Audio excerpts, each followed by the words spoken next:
Hi everyone, I'm Aman, and in this video I want to show you something really important, something that a lot of team misses when they are working with AI models.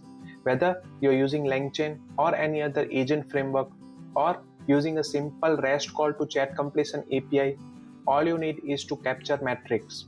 Not after the fact, not through the logs, but at the point of streaming your response. Let's say like this: when did the first token arrive? How long was the total stream? How frequently are chunks coming in? Are there any unexpected delays or stalls? Everyone wants those fancy dashboard where they can tap in and see what's going on. But the real truth is, you can't improve what you're not measuring right. So before you think of a charts and dashboard, think about this utility which works with any OpenAI compatible client and plugs right into your existing agent. So in this video, I'll show you how to drop in, how it works, what kind of matrices you will get immediately after plugging in. So I have built this small zero dependency utility called streamlat.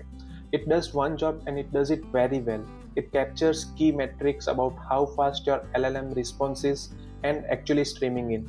So think of it as a groundwork before you build those fancy dashboards, which your team loves, the one with colorful graphs showing latency, throughput, and response timing. But before you can visualize anything, you need accurate numbers, and that's what Streamlat gives you. So let's walk through how it works and how you can plug it into any LLM client. Well, Streamlit, it's a short form for streaming latency. It's designed for any OpenAI compatible LLM setup that supports streaming. Whether you are using raw OpenAI API, LangChain, Microsoft's agent framework, or even your own thin wrapper, it's zero dependency utility that will work anywhere.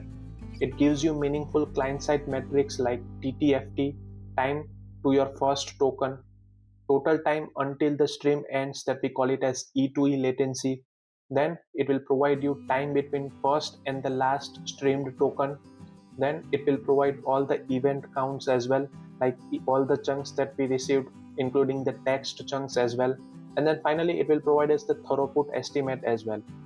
Now the way it works is very simple. You just need to drop 4 hooks into your streaming loop, like on request start, on every streamed event, on every text chunk, and finally when the stream gets completed. That's it. All the timing is handled internally using high resolution clocks. There is no tokenization happening while the streaming is running, so it won't slow down your actual LLM request as well. So that was it. Now let me walk you through a couple of real examples and show you how you can start logging useful metrics by just adding few lines of code around the streaming loop. So first, here is the low level version. We are using HTTPX with server sent event to stream from Azure OpenAI's chat completion endpoint. So here I'm marking metrics.onRequestStart just before the HTTP request starts. Then we have this on event function on each SSE chunks that we receive. Then we have this on text when the chunk has text in it. And then finally on done when the streaming gets end. So this was the entire 4 hook that we implemented over here. And then we call the finalize and print all the collected metrics once we are done through the streaming loop.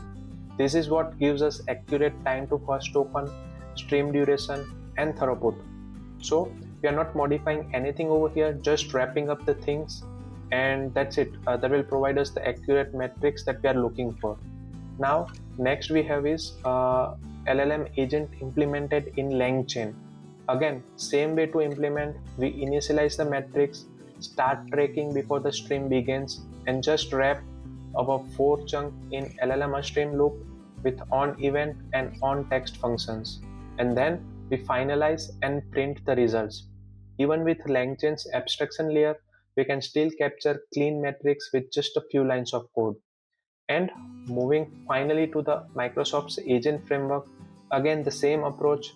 Start the collector, call the on event for each streamed chunk, then track on text function when content is present within the chunk, and then finalize once everything is done. So again, no framework modification, just plug and go. That's it. So once we run, then we get this type of metrics that we can see over here. So first, time to first token, it took currently took around 12 seconds from when the request started till we get the first token. Next we have is E2E latency. Then we have the text streaming duration. Once the first token arrives, the remaining tokens streamed within 63 milliseconds. Then we have the total event count, total text event counts, output characters, estimated token counts, and then estimated tokens per second. So the key insight that we get from here is the model started slow, but once it begins streaming, it delivered fast. If you are plotting this in a dashboard, it tells you exactly where the problem is and you would know where to focus for optimization, because the delay is before the first token, not while the text is streaming. And this is how the metrics will help you to focus on where to optimize and where to improve life cycle. And that was it, with just a few lines of code with zero dependency, and now you've got proper latency and throughput metrics flowing in for every streaming LLM calls. So if you are building LLM products and care about user experience, this is your starting point. So link for the package is in the description. Give it a try, and if it helps, start the repo. Thanks for watching. Catch you all in the next one.